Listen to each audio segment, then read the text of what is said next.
অত্যাচার করেছে। তবে শুনে রেখে দেন, অত্যাচারীরা অত্যাচার করতে করতে হাঁপিয়ে গেছে। সাহাবা হুজুররা আল্লাহ ও নবীর প্রেম ভালোবাসা দিতে দিতে দিতে ঈমানের কলেমা পড়তে পড়তে আল্লাহ জান্নাতি হয়ে গেছে। তাহলে জুলুম আজকে নতুন নয়, এটা যুগে যুগে হয়েছে।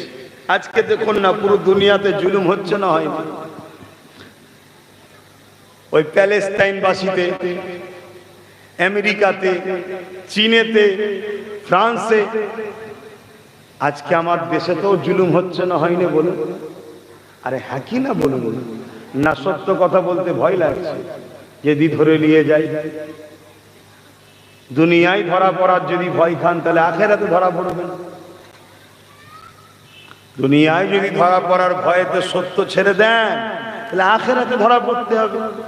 আর দুনিয়ায় যদি আল্লাহ ছাড়া কাউকে ভয় না খান, দুনিয়াতেও আল্লাহ আমাদের জন্য যথেষ্ট, আখেরাতেও আল্লাহ আমাদেরকে চির শান্তির জান্নাত দেবে। জোরে বলুন সুবহানাল্লাহ। সাহাবা হুজুরদিওকে ধরে ধরে তারা মেরেছে। এমনকি সাহাবা হুজুরদিওকে জিজ্ঞাসা পর্যন্ত করেছে, বলো আল্লাহ ও নবীকে ছেড়ে দেবে কিনা বলো। সাহাবা হুজুররা একটাই কথা বলেছে, আমরা জীবন দিতে রাজি আছি, আল্লাহ ও রাসূল ছাড়তে রাজি নয়।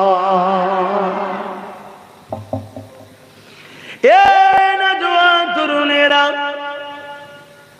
আজ তারা বড় প্ল্যান তৈরি করে প্রথমে আমাদের ঈমানকে যারা নষ্ট করছে, তারপরে সামান্য সামান্য অর্থের বিনিময়ে মুসলিম সমাজ আজকে আমরা বেঈমানদের কাছে বিক্রি হয়ে যাচ্ছি। কেননা তারা যুগে যুগে আমাদের উপরে জুলুম চালিয়ে দেখেছে, কোনোভাবে আমাদেরকে রুখতে পারেনি। এ যুবকের আমার নবী পাকের একজন সাহাবীর কথা বলি শোনে, যিনার নাম হযরতে খাব্বাব রাদিয়াল্লাহু তাআলা। তিনাকে ফারুক আযম একদিন ডাক দিলেন, ও ভাই হযরতে খাব্বাব, শুনেছি আপনি ইসলামের প্রথম সময় ঈমানের কলেমা পড়েছিলেন, আপনার উপরে জালিমরা বড় জুলুম করেছিল। ও হযরতে খাব্বাব, একটুখানি আপনি বলুন কেমন জুলুম আপনার উপরে করেছে। হযরতে খাব্বাব রাদিয়াল্লাহু তাআলা নিজের কোমরের অংশটা দেখাতে লেগেছে। প্রতিটা মানুষকে আল্লাহ নিখুঁত সুন্দর করে বানিয়েছে। এই কোমরের অংশতে আল্লাহ পাক গোশত দিয়েছে, এটা আমাদের মানার। কিন্তু আল্লাহ নবী সাহাবী হযরতে খাব্বাব রাদিয়াল্লাহু তাআলা, তিনার কোমরের কোনো গোশত ছিল না। এই দেখে হযরতে ওমর ফারুক বলতে লাগলে, এ নবী পাকের সাহাবী হযরতে খাব্বাব, আপনার কোমরের গোশত নাই কেন? জমিনে এমন মানুষ আমি কাউকে দেখিনি।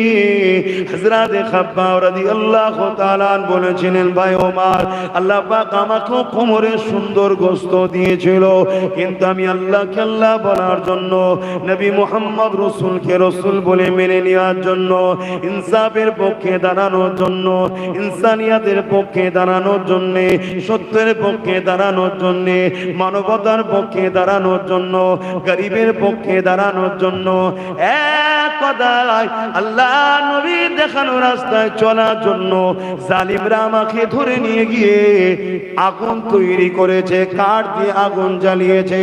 ওই আগুনের উপরে আমি খাব্বাবকে হাতে পায়ে রশি দিয়ে বেঁধে ওই আগুনের উপরে বসিয়ে দিয়েছিল। এ যুবক, একটা বার ভেবে দেখো, এই শাস্তির পরীক্ষা তো এখনো আল্লাহ আমাদেরকে নেয়নি। আমাদের তো সামান্য অভাবও নাই, তারপরেও যদি আমরা কোনো জায়গায় ফ্রিতে কিছু পাই, খেতে বাদ দিই না। একবারও দেখি না যে কিসের পয়সা, কোথা থেকে আসলো, কেন খাওয়াচ্ছে, এত দরদ হলো কেন, এসব দেখা। আর সাহাবা হুজুরদেরকে কি জুলুম করেছে দেখো। আমাদের তো একটু সময়ও নাই মাহফিলে বসা, ইসলাম শোনার, জানার, বুঝার। 24টা ঘন্টার মধ্যে 1টা ঘন্টা শুধু আল্লাহ ডেকেছে নামাজের জন্য 5 বার। সে সময়টুকু আমরা পাচ্ছি না। তাহলে আমরা কতটা খারাপ হয়ে গেছি ভাবুন একটু। নিজেকে ভাবতে হবে। ওয়াজ শুধু শোনার জিনিস নয়, ওয়াজ তো সিদ্দিক আকবরও শুনেছে, আবু জেহেলও শুনেছে। নবী ওয়াজ করতে আবু জেহেল লুকিয়ে লুকিয়ে শুনত, জানেন তো নাকি? একটা সময় আবু জেহেল ওয়াজকে ব্যান করে দিয়েছিল আমার রাসূলুল্লাহ। কেন? তখন ক্ষমতা ছিল, শাসক সে হাতে পাওয়ার ক্ষমতা। আজও কিছু মানুষ ক্ষমতার জোরে অনেক কিছু করছে সমাজ, দেখলেন না? গত 2 তারিখে কেন্দ্র সরকার ক্ষমতার জোরে রাত 11টার সময় চুরি করা টাইপের মতো জোর করে সংবিধান বিরোধী আইন তৈরি করলো। অতএব যারা দেশকে ভালোবাসে, সে যে কোনো ধর্মের হয়, তারা সংবিধানের বিরুদ্ধে কখনো যেতে পারে না। আর সংবিধানের বিরুদ্ধে যে যায় সে কখনো দেশপ্রেমিক হতে। আমার তো ভয় হচ্ছে আমার দেশ আবার না পরাধীন হয়ে যায়। কেন? দেশের মাথায় যারা বসে আছে তারাই যদি সংবিধানকে বুড়াগুল দেখায়, তাহলে দেশ কি নিরাপদে মনে হচ্ছে? কি গো, হ্যাঁ কি না বলেন না? দেশ কি নিরাপদে আছে মনে হয়? না ধর্মসভায় দেশের কথা বলে যাবে, নেতাই চুপ করে আছে। কেন? আমাদের মুসলমানদের মধ্যে কিছু মাথা মোটা মুসলমান আছে, তারা আবার ধর্ম এত বুঝে গেছে, তারা ধর্ম এত বুঝে গেছে, তারা বলে জলসার মাহফিলে আবার এসব দেশের কথা রাজনীতির কথা হবে কেন? কপাল ফাটা মুসলমান দাবি করলে শুধু হয় না, কপাল ফাটা মুসলমান কিছু আছে। তারা আমার নবীর সিরাতও জানে না, আমার নবীর সুন্নতও জানে না। আরে দেশকে ভালোবাসা এটা মুহাম্মদ রাসূলের সুন্নাত। জোরে বলুন সুবহানাল্লাহ। নিজের মাতৃভূমিকে ভালোবাসতে হবে, এটা আমার নবী শিখিয়েছে। তাই তিনি পৃথিবীর সর্বকালের সর্বশ্রেষ্ঠ মহানায়ক। তিনি কোনো কাজ বাদ দেয়নি, সমস্ত বিষয়ে তেনার রাস্তা দেখানো আছে। হাত্তাকে নিজের দেশকে ভালোবাসতে হবে, এবং তিনি নিজে কিভাবে ভালোবাসতে হয় সেটা দেখিয়েছে প্র্যাকটিক্যাল। তিনি যখন মক্কা শরীফ থেকে হিজরত করে ইয়াসরিব মদিনার দিকে চলে যাচ্ছে, আল্লাহ নবী 2 কদম করে আগে যায় আর মক্কার দিকে ঘুরে ঘুরে ঘুরে ঘুরে চোখের পানি ফেলে কাঁদে আর বলে, এ আমার মাতৃভূমি মক্কা, এ আল্লাহর ঘর বাইতুল্লাহ, আমি তোমাদেরকে ভালোবাসি। জোরে বলুন সুবহানাল্লাহ। তাহলে আমরা যদি প্রকৃত নবীর উম্মত হই, তাহলে আমাদের সিনার মধ্যে এটাও রাখতে হবে, হে আমার মাতৃভূমি ভারতবর্ষ, আমরা তোমায় ভালোবাসি। সে দেশের প্রধানমন্ত্রী হয় আর রাজ্যের সিএম হয়, দেশের সঙ্গে গাদ্দারি করলে সে বেটারও ছাড় নাই। এরকম প্রেম রাখা দরকার আছে। আর যদি না রাখতে পারো, তুমি মুসলমান, আমি অস্বীকার করছি না, কিন্তু কিছু একটা তোমার ঘাটতি রয়ে গেল। কথা মাথায় ঢুকছে? একটা বিষয় আসলো তাই একটু বললাম। কারো অসুবিধা হলো? কেন? এখন পণ্ডিতের তো অভাব নেই, বড় বোঝদার, বড় বোঝে বলি তো আজকে সব হাতছাড়া হয়ে যাচ্ছে একটার পর একটার পর একটা, বুঝতে বুঝতেই শেষ। তো যাক, আমি ফিরে আসছি। কোন কথা বলতে গিয়ে চলে গেলাম এদিকে। আল্লাহ নবী সাহাবী হুজুরকে আগুনের উপরে বসিয়ে দিয়েছে। আগুন কোমরের গোশতটাকে পুড়াচ্ছে। ভাবুন, একটা কোনো গরম সিনিতে বা গরম কোনো পাত্রে বা খাবার যদি গরম থাকে তাতে হাত দিয়ে ফেললে আমাদের কেমন হয়? আর একটা জ্যান্ত মানুষকে এটা অনুভব করতে হবে। কাঠ ধরিয়ে আগুন ধরিয়ে তার উপরে বসিয়ে দিয়েছে। কতক্ষণ? যতক্ষণ ওই কোমরের গোশত পুড়ার পরে দেখবেন গোশত পুড়লে এক ধরনের পানি রস বাহির হয়, ওই রস বাহির হয়ে হয়ে আগুনটা বন্ধ হয়ে গেছে, ততক্ষণ পর্যন্ত বসিয়ে রেখেছে। কষ্টটা ভাবতে পারছেন? ওই পরীক্ষা যদি আমাদের নাই কি হবে? আপনাকে নিতে পারে আল্লাহ, আমাকেও নিতে পারে। আমি তো বলি আল্লাহকে ভালোবাসি, বলি না? বলি না? আপনারা বলেন না? তো ভালোবাসার টেস্ট নিতে পারে না? পারে না? যে কত ভালোবাসি দেখি তো। এটা তো প্রেমের পরীক্ষা একটা। দুনিয়াটা কি? এটা পরীক্ষার ঘর। তা সামান্য একটা পরীক্ষাতে আমরা ফেল হয়ে যাচ্ছি। খেয়ে বাইর হওয়ার পরও বিরিয়ানি দেখলে, বিরাজুল লম্বা বিরিয়ানি দেখলে বসে যায়। এটাই সহ্য করতে পারি না, এই কন্ট্রোলটাই করতে পারছি না। তাহলে এই পরীক্ষা নিলে কি করবে? হ্যাঁ, আসেন তওবা করেন। হযরত ইমামে গজ্জালী রাহমাতুল্লাহ আলাইহি নাম শুনেছেন? কি গো, হ্যাঁ কি না বলেন? এ আল্লাহ, এই কোথায় এসে বসলাম। ইমাম গজ্জালী হুজুরের নাম শুনেছেন? পৃথিবী বিখ্যাত ইলমের সাগর ছিলেন তিনি। তাম পৃথিবী খুঁজে অত বড় ইলমের সাগর আজকের দুনিয়ায় আছে বলে আমার সন্দেহ আছে। ইরাকে জিনার মাজার আছে, আলহামদুলিল্লাহ এই অধম গোলামকে তিনার কদমের কাছে আল্লাহ হাজির করিয়েছেন। আমি গেছিলাম, আমার জুনায়েদ ভাইও গিয়েছিল, একসাথে সব গিয়েছিলাম। তো উনি ওনার মুরিদদেরকে বলছে, ছাত্রদেরকে বলছে, বাবারা যখন দেখবে কোনো মুসিবত বা বালা এসে গেছে, তাহলে জানবে এর কারণ হলো নবীর প্রেমের হ্রাস হয়েছে, নবীর প্রেম কমেছে, তাই মুসিবত আসছে।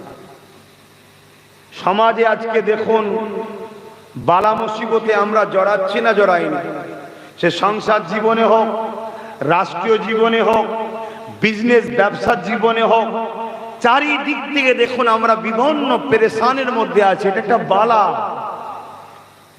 ইমামে গজ্জালী হুজুর বলছেন এই বালা তখন আসে যখন জানবে নবীর প্রেম কমে যায়।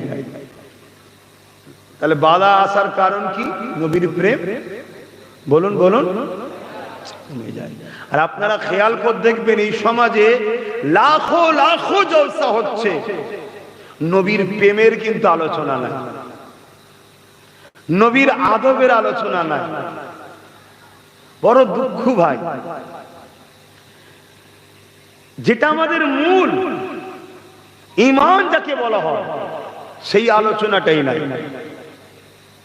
এটা একটা পরিকল্পনা, আমাদেরকে নবী ভোলাবার একটা পরিকল্পনা। আর কেন নবী ভুলাতে চাইছে? কেন নবী যার দিলে আছে তার দিলে সিনার পাওয়ার আছে, আর সিনার পাওয়ারটা এত বড় পাওয়ার, 850 বছর আগে চলে গেছে বাগদাদের জমিনে একজন সিনার পাওয়ারওয়ালা ব্যক্তি।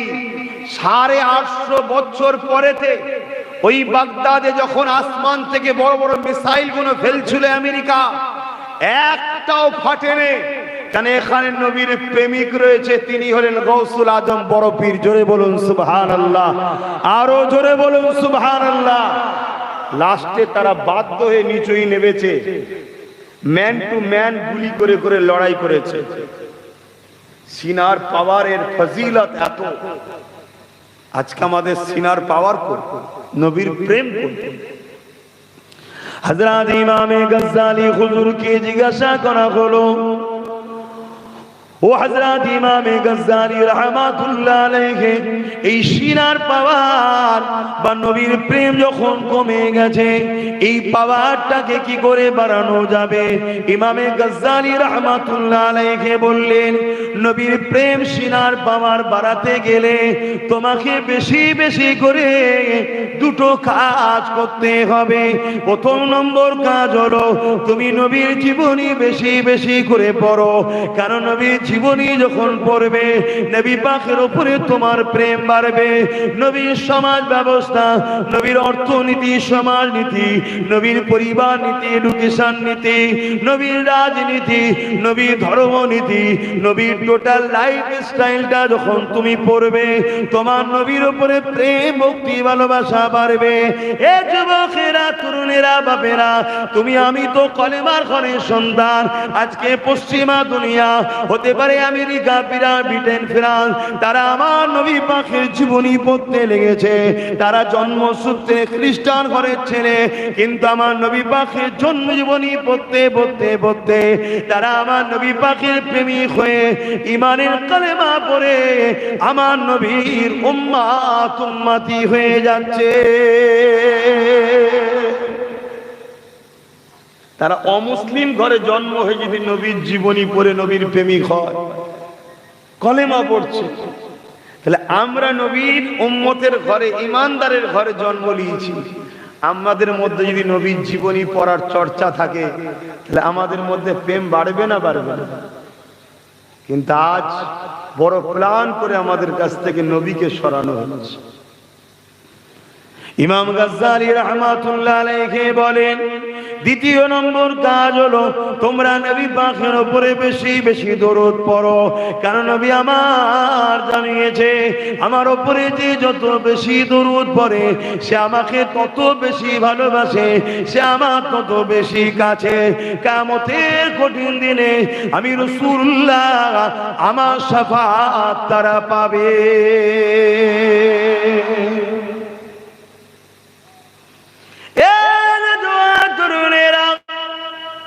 আমাদের উচিত হবে নবী পাকের জীবনীকে পড়া, নবীর জীবনীকে জানা, নবী পাকের জীবনী অনুযায়ী জীবনকে গড়া এবং নবী পাকের উপরে দরুদ শরীফ পড়া। ইমামে গাজ্জালী হুজুরকে জিজ্ঞাসা করতে লেগেছে, ও হযরত ইমামে গাজ্জালী, যদি কেউ তোমার নবীর জীবনী পড়তে না পারে তাহলে সে কি করবে?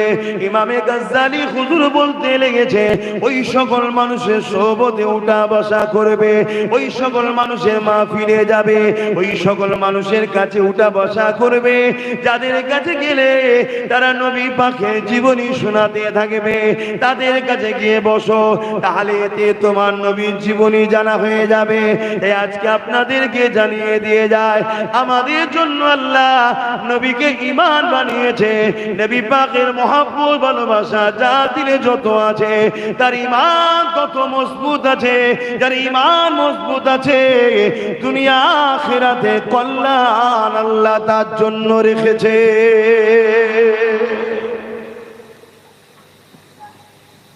আর যদি ঈমান দুর্বল হয়ে যায় তাহলে আজকে আমাদের যে দুর্দশা হচ্ছে এটা আরো ভয়ানক হবে। আল্লাহ নবীর সাহাবাদের ঈমান কত ছিল নাই বলো? ওই আগুনের উপরে বসিয়ে থাকলে কেউ কি ভাই টিকে থাকতে পারবে? সাহাবা হুজুররা তথাপিও ওই আগুনের উপরে বসিয়ে তাকে জিমাকে তো চেষ্টা করতে হবে। তুমি মসজিদের ইমাম, তোমার মহল্লার মুসল্লির উপরে তোমার তো জোর রয়েছে, কমসে কম তোমাকে তো তোমার মহল্লার মুসল্লিদেরকে লক্ষ্য করে তো বলতে হবে। অন্যায়ের সাপোর্ট করা যাবে না, অন্যায়ের সঙ্গে সাথ দেওয়া যাবে না, জুলুম করা যাবে না, শরাব পান করা যাবে না, গান ফাংশন করা যাবে না, অত্যাচার করা যাবে না, এতিমের মাল ছেড়ে খাওয়া যাবে না। এই ইমাম সাহেব শুনে রেখে দেন, এটা তো আপনার জন্য আল্লাহ দায়িত্ব দিয়েছে। যদি বলেন আমার কথা লোক শোনে নে, তাহলে এটাই তো আল্লাহর পরীক্ষা। আপনাকে ওই মহল্লা ছেড়ে দিতে হবে, কেননা ওই মহল্লায় আপনি থেকে কি করবে যে মহল্লায় আপনাকে সমাজ গুরুত্ব দাম দেয়নি। শুনছেন অসুবিধা হচ্ছে? অজয় হক কথা বলার জায়গা নেই, বলবো তো নাকি না? আপনাদেরও সমস্যা হবে। তার যার যেটুকু জায়গায় ক্যাপাসিটি, যেমন আমাদের ক্যাপাসিটি আল্লাহ অনেক বেশি দিয়েছে। জমানার মুজাদ্দিদের আওলাদ, কত সম্মান না? সম্মান যেমন সম্মান আছে তেমন বিপদও আছে। আমাদের দায়িত্ব যত জায়গায় দাদা হুজুরের সিলসিলা ভক্ত মুরিদ যারা আমাদেরকে নিয়ে যাবে সেই জায়গাতে আমাদেরকে জোর প্রয়োগ করতে হবে, জায়গায় বুঝাতে হবে, একবার না 100 বার বুঝাতে হবে। শুনছেন তো নাকি? যদি না বোঝে তাদের থেকেও আমাদের দূরত্ব রাখা দরকার। হাদিস কি আছে, যখন তোমার কথা সমাজ শুনবে না তুমি তাদের থেকে সরে যাও, না হয় আল্লাহর আযাবে তুমিও পাকড়াও হবে। কিন্তু আজকে সেসব হচ্ছে? বলুন।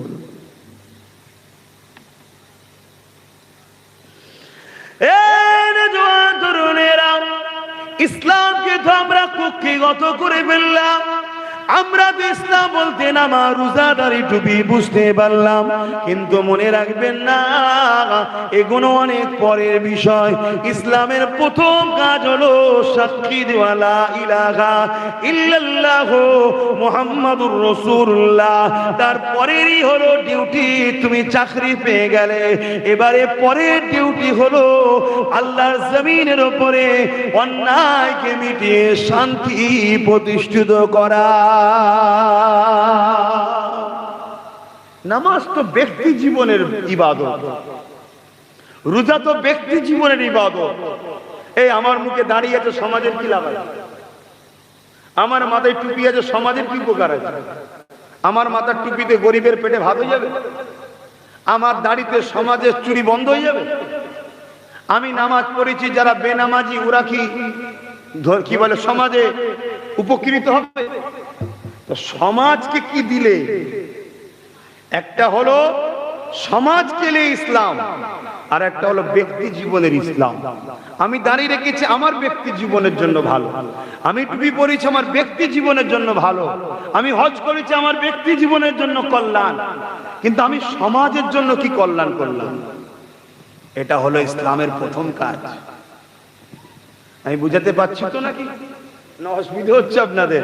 তাহলে বলুন, প্লেন দুটো ঘটনা বলে চলে যায়। আহা, আজ সমাজের মধ্যে একদল মানুষ আমাদেরকে গুমরাহ করছে নামাজ দেখিয়ে। হ্যাঁ, নামাজ আফজালুল ইবাদত, ইবাদাতুস সালাত। নামাজ হলো জান্নাতের চাবিকাঠি, কিন্তু কাদের জন্য? ঈমানদারের জন্য, বেঈমানের জন্য নয়। একদল মানুষ আমাদেরকে বুঝাচ্ছে, আরে বাবা দুনিয়ার দিকে খোঁজ রাখুনি, তুমি নামাজ পড়ো, রোজা রাখো, আল্লাহ আল্লাহ করো, চলে যাও, দুনিয়ায় যা হচ্ছে হোক যাও। এটা হলো আমাদেরকে গুমরাহ করার জন্য ইসলামের দুশমন যারা যারা পৃথিবীকে নিয়ন্ত্রণ করছে, তাদের অর্থে পরিচালিত মাওলানারা। শুনছেন তো নাকি? যদি নামাজ পড়লেই যদি পার হয়ে যেত, ইমাম হোসাইনের নামাজ ছিল না? ছিল না। কথা বলতে কারবালায় যাবার কি দরকার ছিল? এজিদের বিরোধী করার কি দরকার ছিল? ইমাম হোসাইনের মতো নামাজি পৃথিবীতে কেউ এসেছে নাকি? কারবালার মাঠেও নামাজ ছাড়েনি। খুব ভালো করে বুঝবেন, আমি নামাজের বিরোধী মনে হচ্ছে না তো? আমার বক্তব্য ওই যে যদি শুধু নামাজ রোজা দাড়ি টুপিলে বাবা তুমি এটা নিয়েই থাকো, আর দিকে খেয়াল করো না, সমাজে যা হচ্ছে যাক, তুমি নামাজ পড়ছো, তোমার এই পাড়াতেই কত এতিম আছে রাত্রিরে না খেয়ে ঘুমোয়, কত বিধবা আছে রাত্রিরে না খেয়ে ঘোরোয়, কত মেয়ের বয়স হয়ে গেছে তার বাপ বিয়ে দিতে পারছে না, রাত্রিরে ওই মেয়েটা হয়তো পাপ কাজে লিপ্ত হচ্ছে, এর জন্য প্রত্যেকটা প্রতিবেশী দোষী, প্রত্যেকে দোষী এর জন্য। এটার নাম ইসলাম নয়। এর সমাধানটাকে করে, এর সমাধান করতে গেলে যা করা দরকার সেটাও ইসলাম শিখিয়েছে। তার জন্য যা প্রসেসিং দরকার, আপনি একটা দুষ্টু ছেলেকে এমনি এমনি গিয়ে বললে আপনার কথা শুনবে নাকি? আপনাকে বন্দুক বার করে দেখাবে, দেখেছিস? তাহলে কি করতে হবে? আপনাকে প্রশাসন নিয়ন্ত্রণ করতে হবে, ঠিক না বেটি? তার জন্য যা করা দরকার সেটাও ইসলাম করতে বলেছে না বলেন? কিন্তু সেসব গুলো থেকে আমাদেরকে শুধু সরিয়ে দেওয়া হচ্ছে। কেন? এটা ইসলামের দুশমনদের প্ল্যান। তোরা মুসলমানদের শুধু শেখা, এইসব দুনিয়াদারি ঝামেলায় যেও না, আমরা কদিনের জন্য এসেছি, আমাদের জন্য আখিরাত আছে, শুধু আল্লাহ আল্লাহ করো, আল্লাহ আল্লাহ করো, আল্লাহ আল্লাহ করো, এসব একটা পরিকল্পনা। অথচ পৃথিবীর বুকে সবথেকে শ্রেষ্ঠ কাজ হলো ক্ষুধার্ত মানুষকে খানা খাওয়ানো। জোরে বলুন সুবহানাল্লাহ। ইসলামের সবথেকে ভালো কাজ হলো ক্ষুধার্ত মানুষকে খানা খাওয়ানো। এক ইহুদি আমার নবীর দরবারে এসে জিজ্ঞেস করছে যে বলুন ইসলামের সবথেকে ভালো কাজ কি? আমার নবী বললেন ইসলামের সবথেকে ভালো কাজ হলো ক্ষুধার্ত মানুষকে খানা খাওয়ানো। ও প্রশ্ন করছে ক্ষুধার্ত মানুষ যদি অমুসলিম হয়? আল্লাহর নবী বললেন আমি মানুষ বলেছি, মুসলমান, হিন্দু, আদিবাসী, দলিত কিছু বলিনি। আমার যে দেশ ভাষাগুলো আপনারা বুঝবেন আমি সেটা বলেছি, অন্য কোন ধর্মের মানুষের কথা আমি বলিনি। আমি বলেছি মানুষ। অতএব সে যদি অন্য ধর্মেরও হয় সেও মানুষ, তাকে খাওয়াও, আল্লাহর সৃষ্টিকে খাওয়ালে আল্লাহ খুশি হয়। জোরে বলুন সুবহানাল্লাহ। কিয়ামতের দিনে এমনও লোককে আল্লাহ পাক তুলবে যার নামাজ 5 ওয়াক্ত রয়েছে, তাহাজ্জুদ আছে, দাড়ি আছে, টুপি আছে, হজ আছে, কি বলে রোজা আছে। আল্লাহ তাকে তুলে বলবে তুমি কোথায় যাবে? সে বলবে আল্লাহ আমি আপনার অনেক ইবাদত করেছি, রাত জেগে জেগে ইবাদত করেছি, আমি জান্নাত যেতে চাই। আল আবু দাউদ শরীফের হাদিস, আল্লাহ পাক বলবেন যখন দুনিয়ায় আমি ক্ষুধার্ত ছিলাম তুই আমাকে খেতে দিয়েছিলিস? বান্দা অবাক হয়ে যাবে, আল্লাহ আপনাকে আবার ক্ষুধা লাগে? সত্যি তো, আল্লাহকে খিদে লাগে নাকি? আল্লাহ তো খিদে থেকে পাক, ঠিক না বেটিক? আল্লাহ তো খিদে লাগে কিন্তু ওই খাদ্যের প্রয়োজন নাই, ঠিক না? তো বান্দা অবাক হয়ে বলবে আল্লাহ আপনাকে আবার খিদে কখন লাগলো?